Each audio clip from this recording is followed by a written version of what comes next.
পেছন থেকে মদতদাতা হিসাবে আসাদুজ্জামান আসাদ, এই যে খায়রুজ্জামান লিটন এবং রায়বুদ্দুল্লাহ আবলুর নামে মামলা করে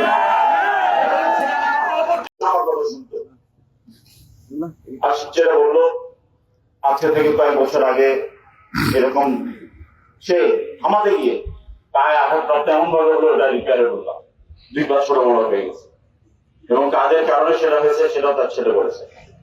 আমি খুব পরিষ্কার ভাবে বলতে চাই, উনি আকাশ, উনি মেরাজ, তাদের পেছনে মদতদাতা আছে। 2 বছর আগে আকাশ বহিষ্কৃত হয়েছিল আওয়ামী লীগ থেকে।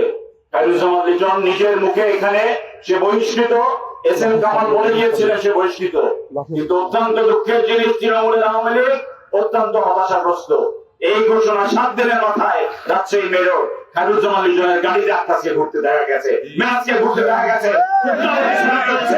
আমরা জবাব চাই বাংলাদেশ আওয়ামী লীগের প্রেসিডেন্ট খায়রুজ্জামান লিটনের কাছে, তিনি আজকে জানাজায় উপস্থিত কেন, তার সচ্ছস নেই কেন?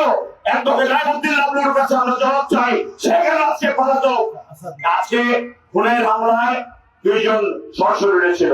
পেছন থেকে মদতদাতা হিসাবে আসাদুজ্জামান আসাদ, এই যে খায়রুজ্জামান লিটন এবং রায়বুদ্দুল্লাহ আবলুর নামে মামলা করে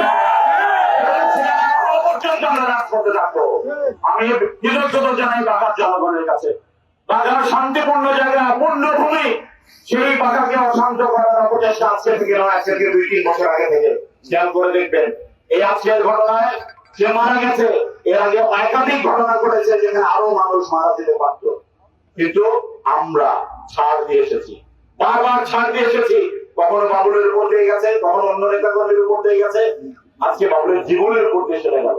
বাঘার শান্তি বাবুলের রক্ত এবং আমার রক্ত দিয়ে বলে আমি বজায় রাখবো।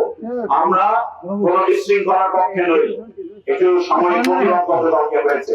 বাঘা সকলের জন্য সমানভাবে সুখী একটি স্থানে এক জায়গায় সকলে থাকবে। কিন্তু বাবুলের মা যখন আমাকে হাত ধরে বলে আমার খুনের, আমার বাচ্চার খুনের বদলা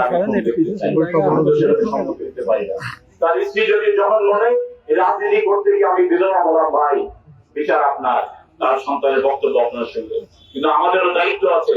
কিন্তু আমরাও যদি এটা আইনানুগ ভাবে দ্রুত সময়ের মধ্যে এই বিচার কার্য সম্পন্ন করে আসামিদেরকে ফাঁসি কাস্টে ঝোলাতে না পারে এবং এটার পেছনে মদতদাতা গডফাদার কারা বাঁকা থেকে গিয়ে রাজশাহীতে গিয়ে সহজ এবং শক্তি সঞ্চয় করে, আমি প্রশাসনকে বলবো এই যে ব্যক্তি কয়েকজনের নাম বললাম, আসামিদের টেলিফোন নাম্বারের সাথে 7 দিনের টেলিফোন মিলাই নেবেন।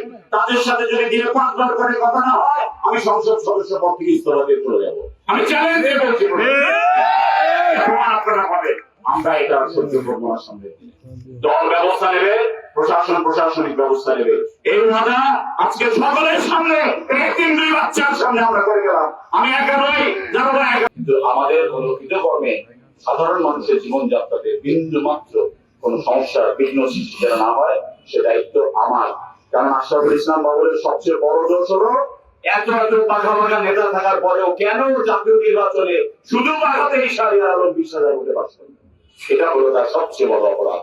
কয়েকজন অন্যান্য দিকে বলার চেষ্টা করেছেন, একজন মানুষের মৃত্যু নিয়ে, একজন ত্যাগী রাজনীতিবিদের ত্যাগ নিয়ে ভুল রিপোর্ট, ভুলভাবে উপস্থাপন, সেগুলি দয়া করে ফেলবেন না। তাতে যারা